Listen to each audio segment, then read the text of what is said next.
We signed the exchange of prisoners, but he didn't do it. What kind of diplomacy, JD, you are speaking about? What do you mean? I'm talking about the kind of diplomacy that's going to end the destruction of your country. Yes, but if you Mr. President, with respect, I think it's disrespectful for you to come into the Oval Office and try to litigate this in front of the American media. Right now, you guys are going around and forcing conscripts to the front lines because you have manpower problems. You should be thanking the President for trying to bring an end to this conflict. Have you ever been to Ukraine that you say what problems we have? I have been to. Count once. I've actually watched and seen the stories, and I know what happens is you bring them on a propaganda tour, Mr. President.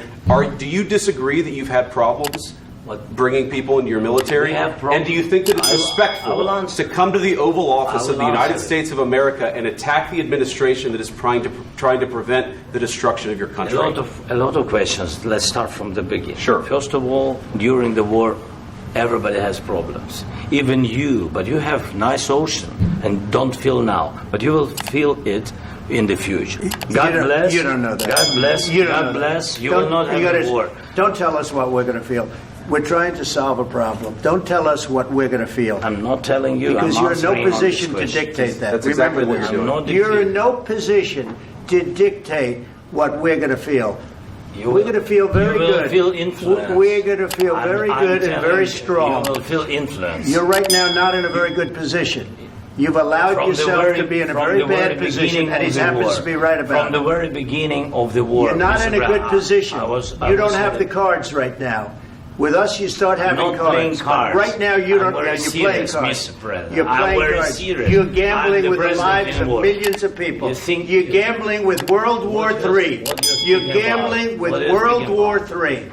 And what you're doing is very disrespectful to the country, this country, that's backed you far more than a lot of people said they should have. Have you said thank you once? This entire meeting? No, in this entire meeting, have you said thank you? Today. You went to Pennsylvania and campaigned for the opposition in October. Offer some words of appreciation for the United States of America and the president who's trying to save your country. Please, you think that if you will speak very loudly about the war, you can... He's not speaking loudly. He's not speaking loudly. Your country's in big trouble. Can I Wait a answer? minute. No. You've done a lot of talking. Your country is in big trouble. I know. You're not winning. You're not winning this.